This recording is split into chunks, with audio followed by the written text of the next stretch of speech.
ačiū Dievui, kad leido dalinti žodžiu, kad tom įžvalgom, kurias surinkau, leidžia pasidalinti su jumis. Dabar taip. Antras laiškas Timotiejui, 3 skyrius. Neieškokit, čia tai labai gera žinoma eilutė yra tokia.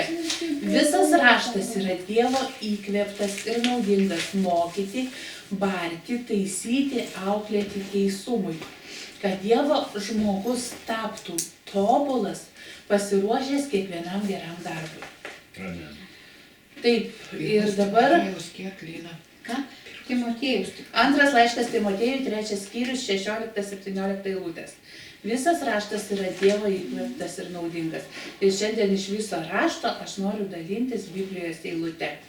Biblijos ne eilute, o visa knyga. Rūtos knyga 4 skyriai ir aš manau visas ir perskaitysim per valandą tuos skyrius. Tai dabar Rūtos knyga prasideda taip.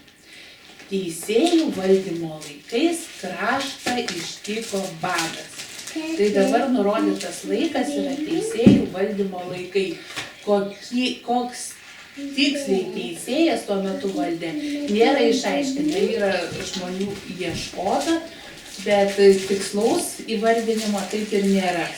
O teisėjų knyga baigėsi tokiais žodžiais. Paskutinis teisėjų knygos jis yra toks. Tuo metu Izraelyje nebuvo karaliaus. Kiekvienas darė tai, kas jam atrodė teisinga. Kiekvienas turėjo savo teisingumo kriterijus. Nebuvo bendro. Kai Dievo neklausė, tai kiekvienas, kas atrodė teisinga, tą ir darė. O vieno teisingumas ir kito teisingumas, tai gal ir susikirtasdavo karts nuo karto. Vienas žmogus iš Judo Betliejaus su žmona ir 2 sūnumis išsikėlė į Moabo lygumas, norėdamas pergyventi badą. Žmogus buvo vardu Elimelechas, jo žmona Naomė, o sūnus Machlonas ir Kiljonas. Naomė buvo vardu Saldžioji, o sūnus buvo iš karto jau tokiais vardais, kad tikriausiai tenai buvo problemų toje šeimoje su tų vaikų sveikatomis. Naomė liko visai viena, be sūnų ir be vyro. Tai va, pasirinkus nedievišką dalį, va, tokie va pasekmės dažnai būna. Nedžiaugsmingos pasekmės. Tada ji susirengė kartu su marčiomis grįžti iš Moabo lygumų, nes Moabo lygumose buvo girdėjusi, kad Viešpats aplankė savo tautą, norėdamas duoti jiems duonos. Lydima 2 marčių, ji paliko vietą, kurioje gyveno, ir leidosi atgal į Judo šalį. Naomė kreipėsi į abi marčias. Eikite atgal, grįžkite namo kiekviena į savo motinos namus. Te parodo Viešpats jums tokį pat gerumą, kokį judvi parodėte mirusiems ir man. Te padeda Viešpats kiekvienai jūsų atrasti šeimos židinį vyro namuose. Atsisveikindama ji pabučiavo jas, o jos balsiai raudodamos verkė ir sakė, ne, su tavimi mes grįšime pas tavo tautą. Ir dabar ką aš noriu pasakyti apie Naomę. Naomė man va čia pasirodė. Man čia pasirodė labai didelis pavyzdys evangelistės savo namuose. Jinai nuėjo į priešišką kraštą, atėjo marčios su savo tradicijom visokiam, nes moabitai buvo tie, kurie turi daug dievų ir turėjo vieną svarbiausią dievą ir daug dievų ir jie tarnavo tiem dievam.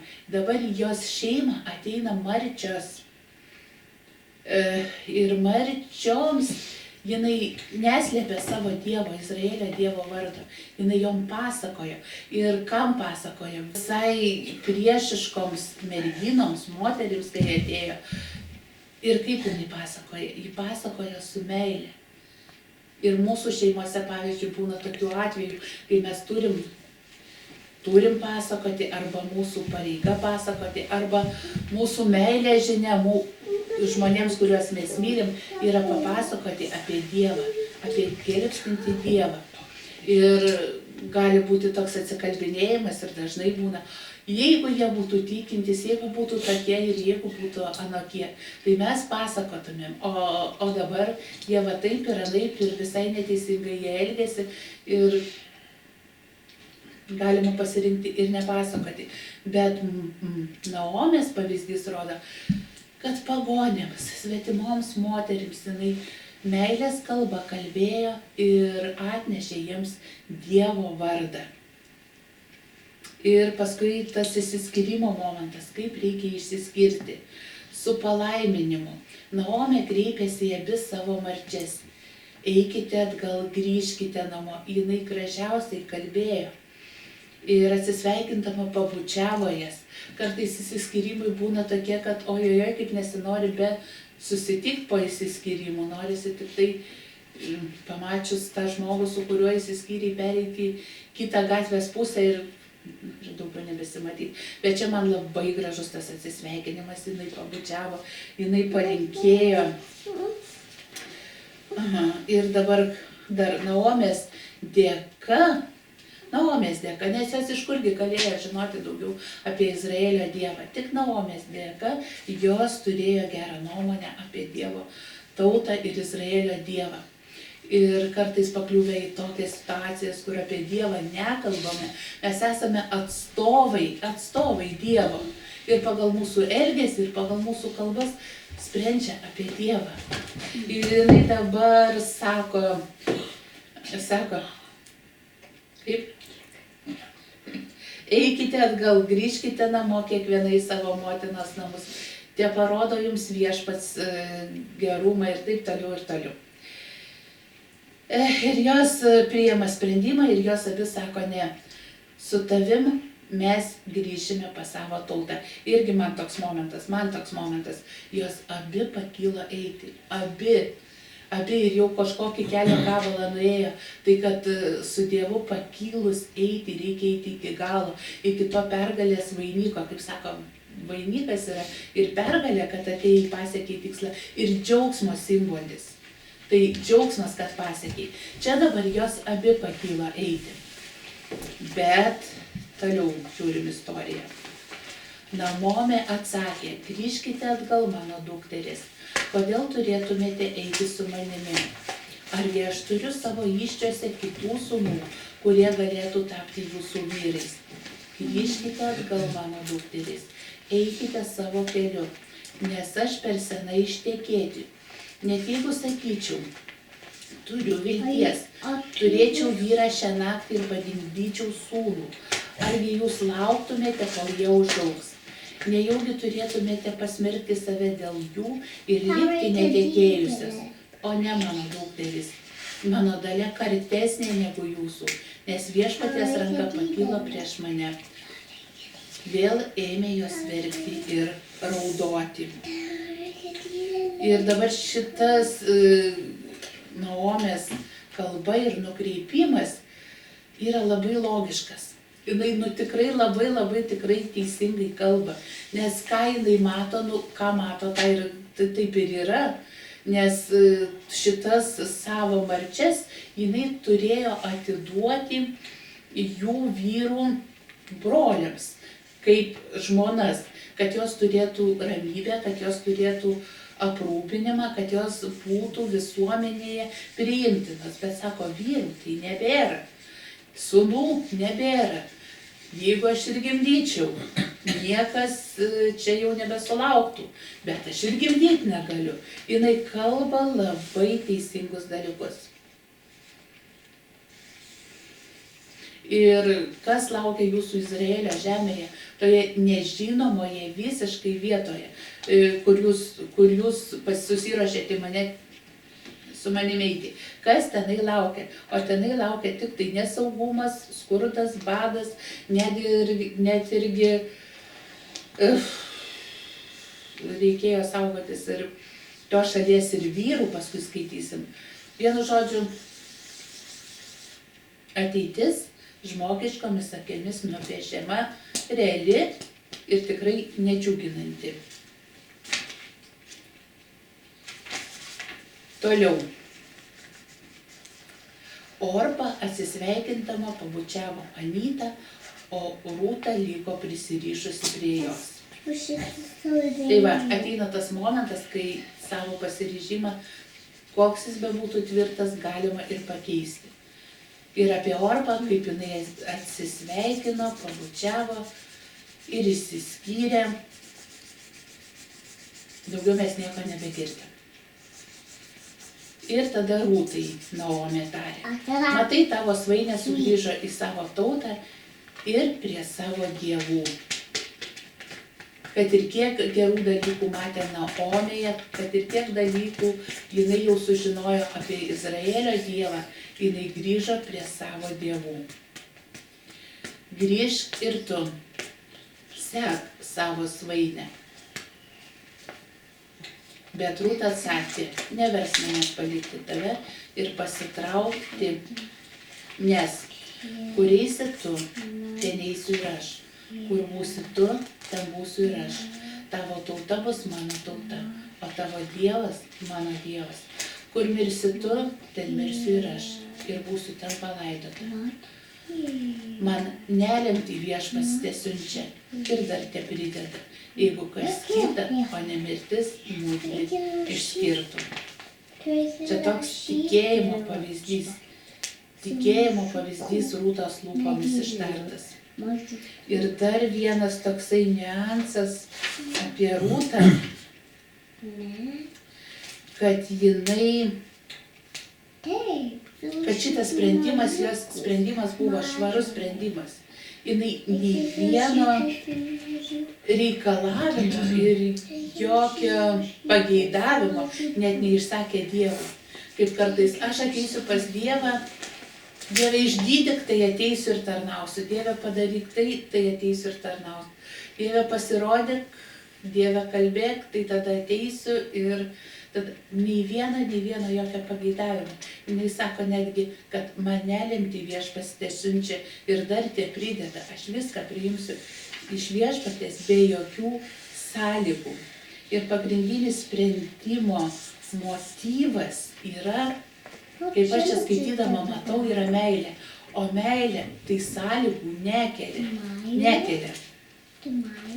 Tai va čia labai gražus dalykas šitoje istorijoje. Matydama, kad Rūta tvirtai pasiryžusi eiti kartu, Naomė liovėsi ją perkalbinėti. Jos abi atėjo kartu į Betliejų. Atėjus į Betliejų, visas miestas sujudo dėl jų. O moterys kalbėjo: argi tai Naomė? Jie atsakinėjo joms: Naomė tai saldžioji.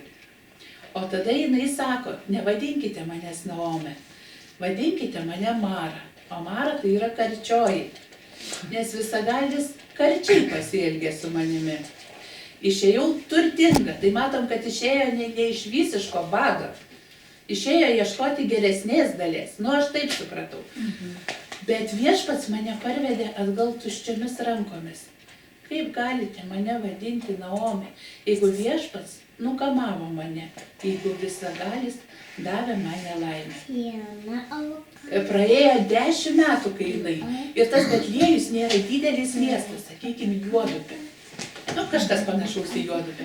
Ir išvažiuoja žmogus iš Juodupės į užsienius, į Londoną kokį, grįžta po 10 metų, taigi mes jį dar atpažįstam visi pasilikosėjai. Ir visi, kai jau grįžta iš užsienio, o čia su turtai, su viskuo ir su visokiais dalykais. Ir mes stebėmės ir džiaugiamės ir nežinom, kaip tenai kas tai buvo, bet vis tik tai dalinai ir pavydėm, kaip tenai gerai buvo. O čia 10 metų praėjo ir sugrįžta ta, kuri buvo saldžioji, ta, kuri buvo turtinga, kuri išėjo su vyru, kuri išėjo su vaikais, grįžta tuščiomis ir dar vieną svetimšalę moterį, merginą parsiveda namo. Jinai pripažįsta Viešpaties, kad čia viskas Viešpaties valia vyksta. Ir pati sako: vadinkite mane karčiaja. Ir man va čia va labai gražiai irgi Labai gražiai aš pamačiau tą nuolankumą, kad Naomė va čia va, jinai palieka visą išdidumą. Kaip kartais vat, ir mūsų dienomis gėda, sunku.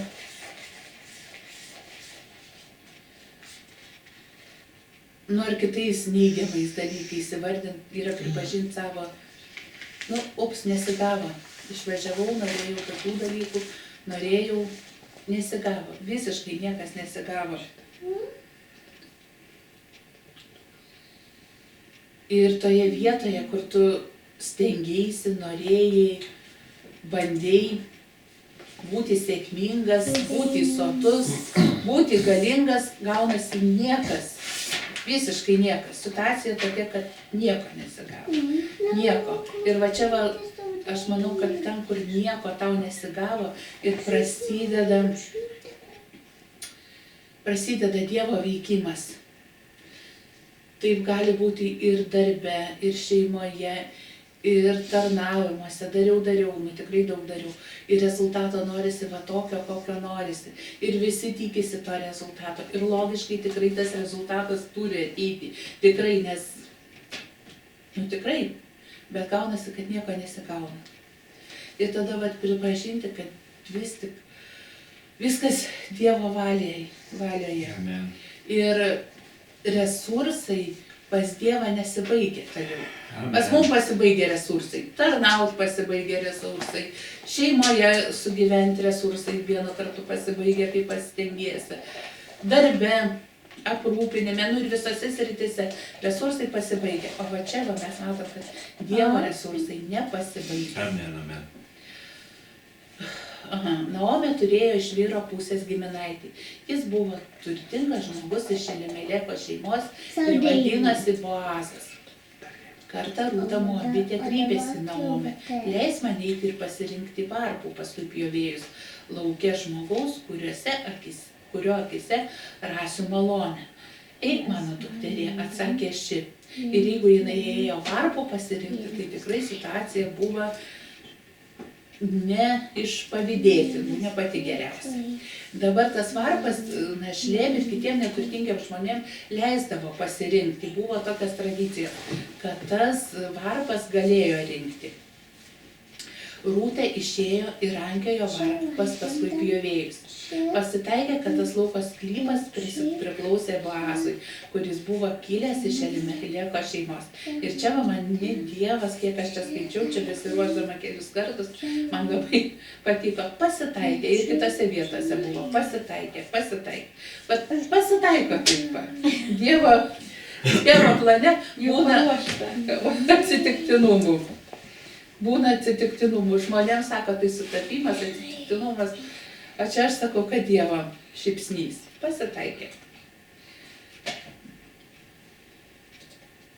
Ir pats Boazas atėjo iš Betliejaus. Jis pasveikino pjovėjus: viešpats tebūna su jumis. Viešpats palaimina tave, atsakė šie. Boazas paklausė tarną prižiūrėjusi pjovėjus: kieno ši mergina? Tarnas pjovėjų prižiūrėtojas paaiškino: tai mergina Moabitė, ta, kuri sugrįžo kartu su Naomė iš Moabo lygumų. Ji prašė: leis man pasirankioti tarp pėdų paskui pjovėjus. Jie atėjo ir buvo ant kojų nuo ryto lygi dabar be perstojo, nesustodama netrumpam poilsiui. Va, apibūdinamas Rūtos. Darbšti moteris.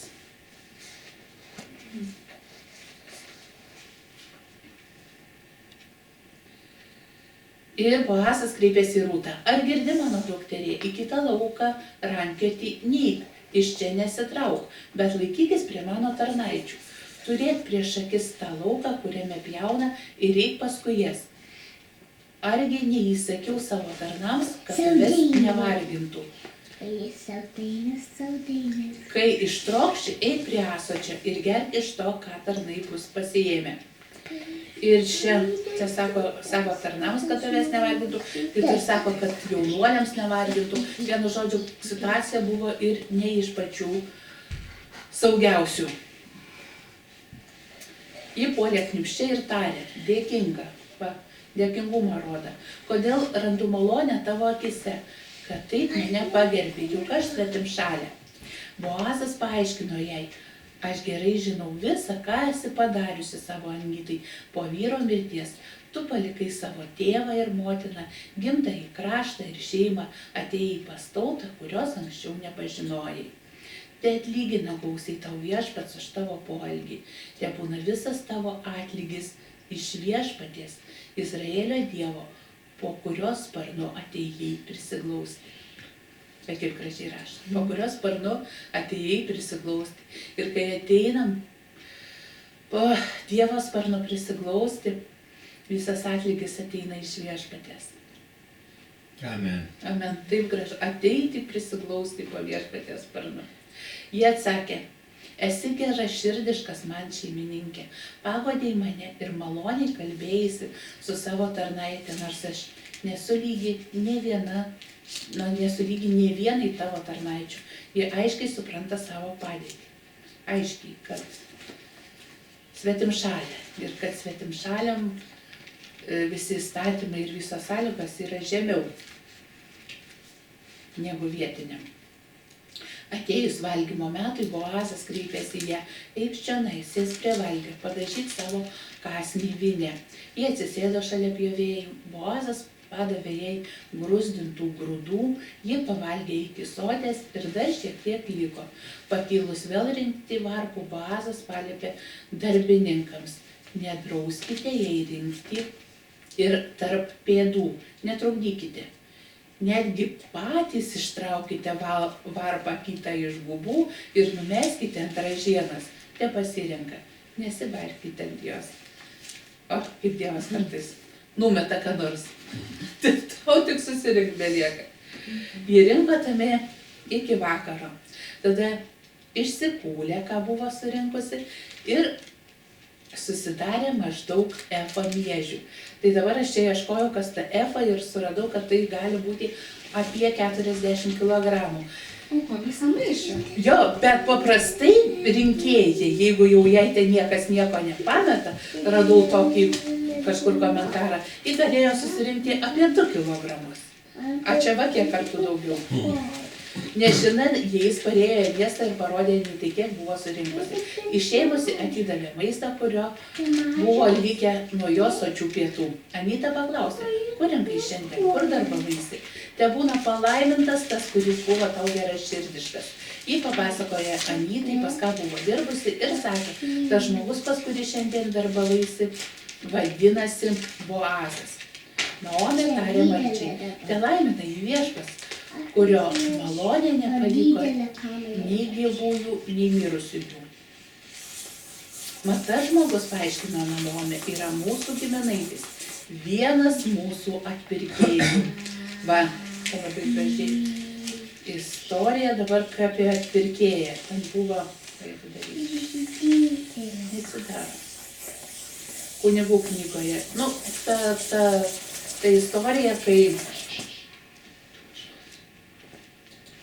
kai artimas giminaitis arba brolis gali paimti į žmoną ir kad neliktų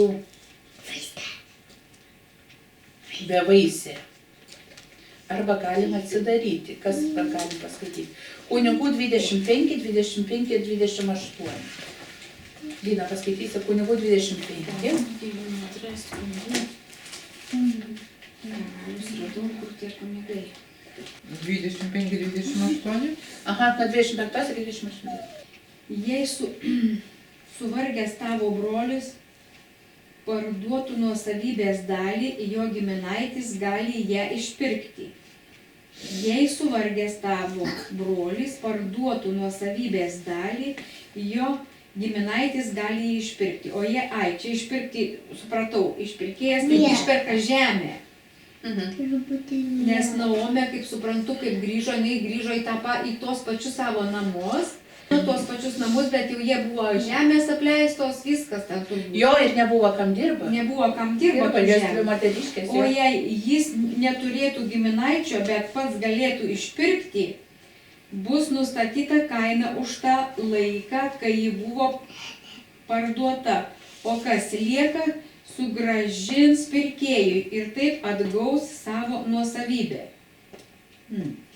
O jei jis neturėtų giminaičio, bet pats galėtų išpirkti, tai reiškia, tas pats, kur sugrįžo, galėtų išpirkti, nesuprantu.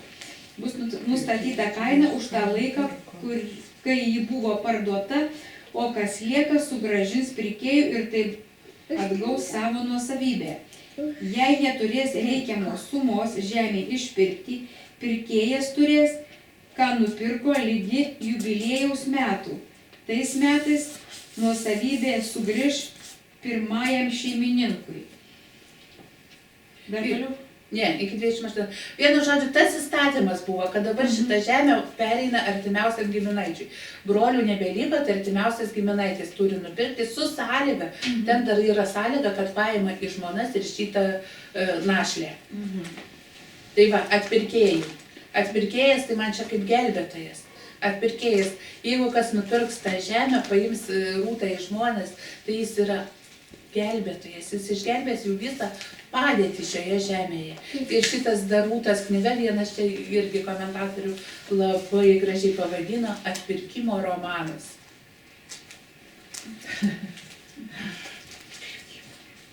Jo, nes išgelbėjo, prisidarė ten visokių reikalų, viskas. Jie išeidami tą žemę kažkam tai paliko, ją pardavė. Jie išeidami tai pardavė žemę kažkam. Tai kažkas tai jie naudojosi. Nesvarbu. Taip, bet dabar gali sugrįžti artimiausiam giminaičiai. Ir tas sugrįžimas, šitas Boazas yra vienas iš artimųjų. Tada Moabitė Anitai pasakė, jis man neatsisakė laikytis prie mano darbininkų, kol jie baigs nuiminėti visas dalykus. Naomė tarė savo marčiai Rūtai, gerai mano dukterė, nes būdama kartu su jo tarnais, nebūsiu užgauliojama kitame lauke. Va, apsauga. Rūta laikėsi prie Boazo tarnų ir baigėsi miežių ir kviečių pjūtis. Po to ji pasiliko prie Anytos. Jau Boazas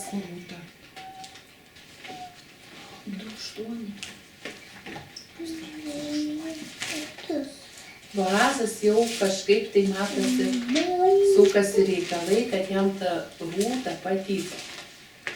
O Naomė visus įstatymus, kaip Izraelio tautos atstovė, labai gerai žinojo. Labai gerai žinojo ir jinai žinojo šitą įstatymą ir mato, kad čia yra išeitis. Toliau, jos Anyta Naomė kalbėjo, mano dukterė, argi neturėčiau paieškoti židinio, kuriame būtumei laiminga. Atrodo, kad ta Rūta jau prie jos prisirišus ir jos jau čia kaip ir gyvens, bet jinai linkėdama Rūtai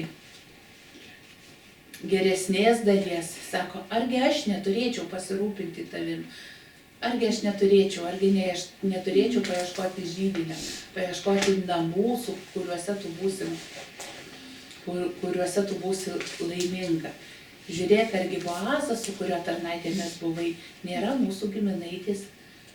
Ir tada planas Naomės. Ir kaip vieni sako, suktas planas, kiti nesuktas planas, bet aš tai matau kaip priminimas tų įstatymų. Ėjimas į įstatymo toks išpildymą. Štai šį vakarą jis vėtis miežius klojime. Nusimaudyk, įsikvėpink, apsirenk geriausią apdarų ir nueik prie klojimo. Bet stenkis likti nepastebėta, kol jis baigs valgyti ir gerti. Jam gulant įsidėmėk vietą, kur miegos. Tada prieik, atplok jo kojas ir atsigulk. O jis tau pasakys, ką daryti. Jie atsakė, visą, ką sakai, padarysiu. Irgi paklusnumas. Nusileidusi prie klojimo, ji padarė visą, kaip Anyta buvo paliepusi. Boazas pavalgė, išgėrė, buvo smagiai nusiteikęs ir norėjo gulti už miežių krūvos. Tada ji prisiartino, atklojo kojas ir atsigulė. Apie vidurnaktį žmogus pajuto drebulį, pradėjo graminėtis aplinkui ir žiūri, prie jo kojų guli moteris. Jis paklausė, kas tu? O jis sako, aš tavo tarnaitė Rūta. Uždenk drabužius savo tarnaitę, nes esi atpirkėjas. O jis tarė, būk viešpatie palaiminta, Būk viešpaties palaiminta, mano dukterė. Antrasis tavo ištikimybės darbas viršyje pirmąjį, nes tu nebėgiojai paskui jaunesnius vyrus, ar jie būtų vargšai ar turtingi. Tai dabar, mano dukterė, nesibaimink, visą, ką sakai, padarysiu, nes visa miesto taryba žino, kad esi kilni moteris. Va, atėjau svetimšalę į kitą šalį ir visa miesto taryba žino, kad esi kilni moteris. Sako, mums prieš žmonės nereikia vaikščioti, aš tik prieš Dievą, prieš tiek Dievą. Bet jeigu vaikščiasi prieš Dievą, tai tu ir miesto tarybos akyse būsi kilni moteris. Ir tas pasakymas, aš tik Jėzus ir vaikštau tik prieš Jėzų, tik prieš Jėzų, a kaip pridarai, tai visas kaimas kalba visokių, kaip sakant, istorijų.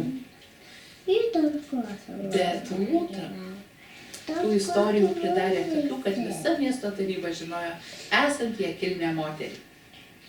Bet nors aš iš tikrųjų esu atpirkėjas, dar yra ir kitas atpirkėjas, artimesnis giminaitis negu aš.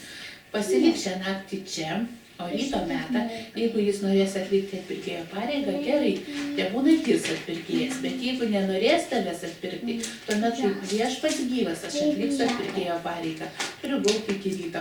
Ir va čia va vėlgi man labai gražiai susirodė, man taip gražiai susirodė, kad prieš Dievą viskas turi būti tyra. Čia galėjo susukti, vat mano akim, vat tokiam žmogiškam akim, galėjo susukti visokių, jau ta Rūta labai patinka, jau jinai kilni moteris, gal aš tam atpirkėjui, čia aš galiu prigalvoti, gal aš tam atpirkėjui ten kažkaip tai sumokėsiu, primokėsiu, arba apgausiu, apsuksiu, arba vėl kažkokiais keliais, vis tik tai, kad ta Rūta kažkaip tai, va taip apsukus, atitektų man. Bet čia toks tyras reikalas. Jis matosi, kad jau rūpinasi jie, bet taip teisingai daro, sako, yra kitas atpirkėjas, sako, ir jam pirmenybė, ir jis šitą reikalą paleidžia, kaip sakant, nesuka jokių neteisingų dalykų. Bet čia jau mano pamąstymas, kad galima ir kitaip žmogiškai, bet čia dieviškai viskas tyra. Oi, kaip gražiai. Tai jį prigulė prie jo kojų iki ryto, bet atsikėlė anksčiau, negu žmonės gali pažinti vienas kitą. Boazas sakė, tebūna žinoma, kad ši moteris buvo, nebūna žinoma, va pridengė jos vardą, kad ši moteris buvo atėjusi į klojimą. Jis sakė jai, duok šiandien skarą, kurią esi apsikaupusi, palaikyk ją. Ji tvirtai laikė skarą, o jis atseikėjo 6 svaikus miežių ir užkėlė ją ant pečių.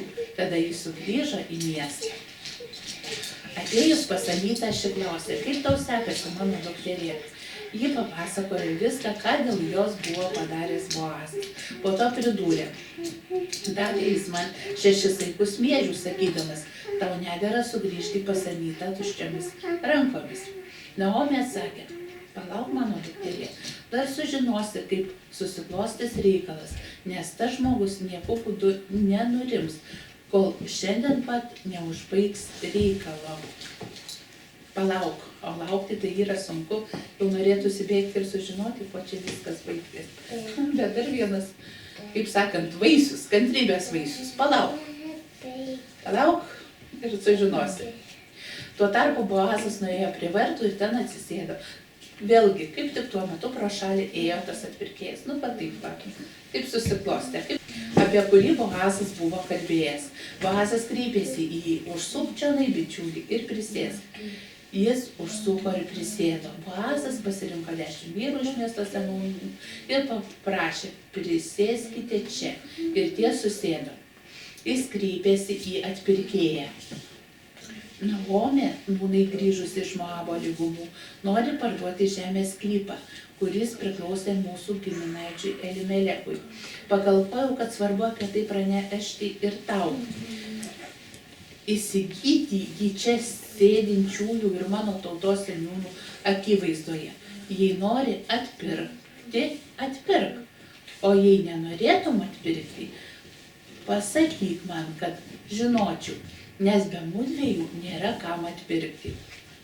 Aš noriu jį atpirkti, atsakė kalbėjo toliau. Ta dieną, kai įsigysi lauką iš Naomės rankų, taip pat privalai įsigyti ir Rūtą Moabitę, mirusiojo žmoną, kad įamžintų mirusiojo vardą jo pavelde. Tas atpirkėjas tarė, tokiu atveju aš negaliu atpirkti žemės dėl savęs, nes pakenkčiau savo paties paveldui. Perimk mano atpirkimo pareigą, nes aš negaliu atpirkti. Ir va, kai paleidi tokius reikalus į Dievo rankas, va čia va labai man irgi gražiai susirodo, viskas susitvarko, atrodo, yra pirma vieta kitam giminaičiui, atrodo, kad jau liktai viskas lysta, bet jeigu Dievo planas tame yra, jisai ir pasibaigs taip, kaip užmatęs Dievas. Anksčiau Izraelyje gyvavo toks paprotys dėl atpirkimo ir mainų. Patvirtindamas sandorį, žmogus nusiaudavo sandalą ir atiduodavo kaimynui. Taip Izraelyje būdavo tvirtinamas sandoris prie liudytojų. Tas anas atpirkėjas ir pareiškė Boazui, įsigyk pats savo ir nusiėmė sandalą. Viskas. Pas notarus dokumentai surašyti. Viskas sutvarkyta, taškas padėtas. Jeigu dabar jau norėtum kitaip, tai jau reikėtų jau vėl kitaip, bet jau dabar viskas, dokumentas pasirašytas. O Boazas pareiškė seniūnams ir visiems žmonėms, šiandien esate liudytojai, kad aš įsigijau iš Naomės rankų visą, kas priklausė Elimelechui ir visą, kas priklausė Kiljonui ir Machlonui. Kartu aš įsigyju Machlono našlę Rūtą Moabitę kaip žmoną, kad būtų įamžintas mirusiojo vardas jo pavelde, kad nebūtų išdildytas mirusiojo vardas tarp jo brolių ir jo tėviškės vartuose. Jūs esate šiandien liudytojai. Visi vartuose buvę žmonės ir seniūnai atsakė, mes esame liudytojai. Tegul Viešpats padaro moterį ateinančią į tavo namus, panašią į Rachelę ir Lėją, kurios kartu kūrė Izraelio namus. Klestėk Efratoje ir įamžink savo vardą Betliejuje. Tegul per palikuonis tau Viešpaties duotus iš šios jaunos moters tavo namai būna panašus į namus Pereco, kurį Tamara pagimdė Judui. Taigi Boazas vedė Rūtą ir jie tapo jo žmona. Taip jis pradėjo su ja vedybinį gyvenimą. Viešpats leido jai tapti nėščiai ir jį pagimdė sūnų. Tada moteris sakė Naomai, tebūna pašlovintas Viešpats, kuris nepaliko tavęs be atpirkėjo. Tebūna amžinas jo vardas Izraelyje. Tebūna jis tau paguoda ir parama senatvėje, nes jį pagimdė tavo marti, kuri tave myli, yra geresnė negu 7 sūnus.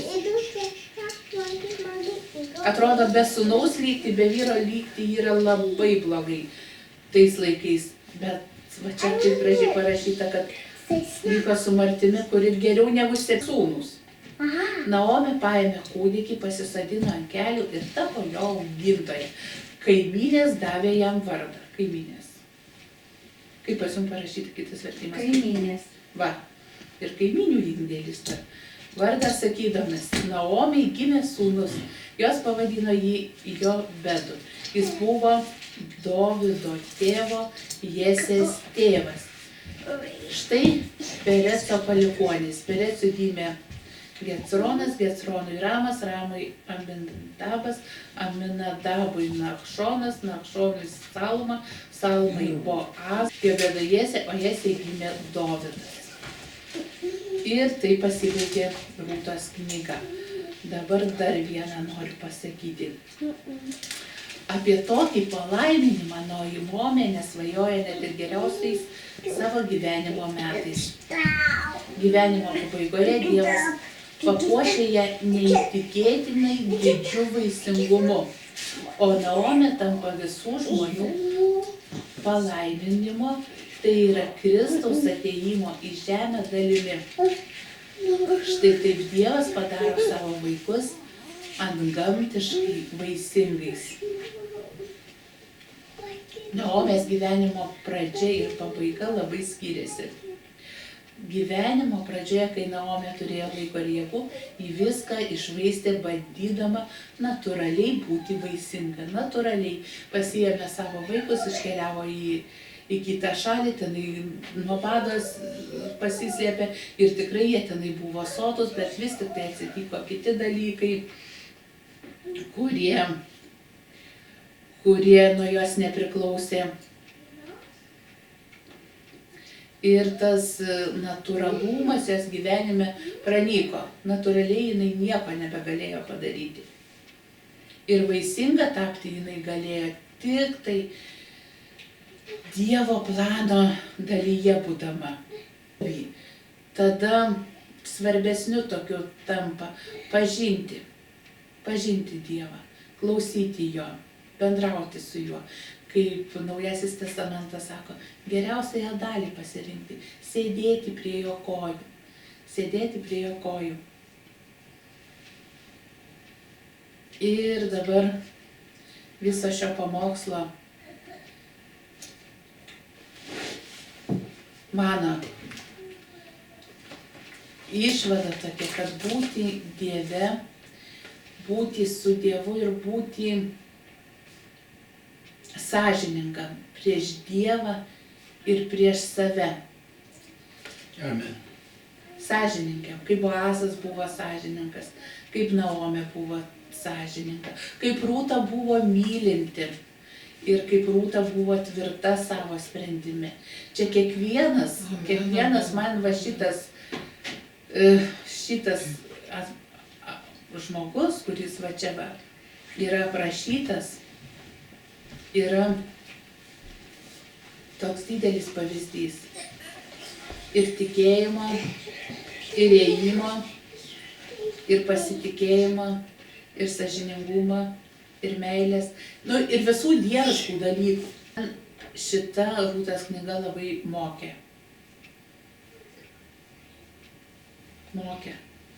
Mokė dieviškų principų. Bet tiek norėjau pasidalinti. Ir galiu sakyti amen. Amen.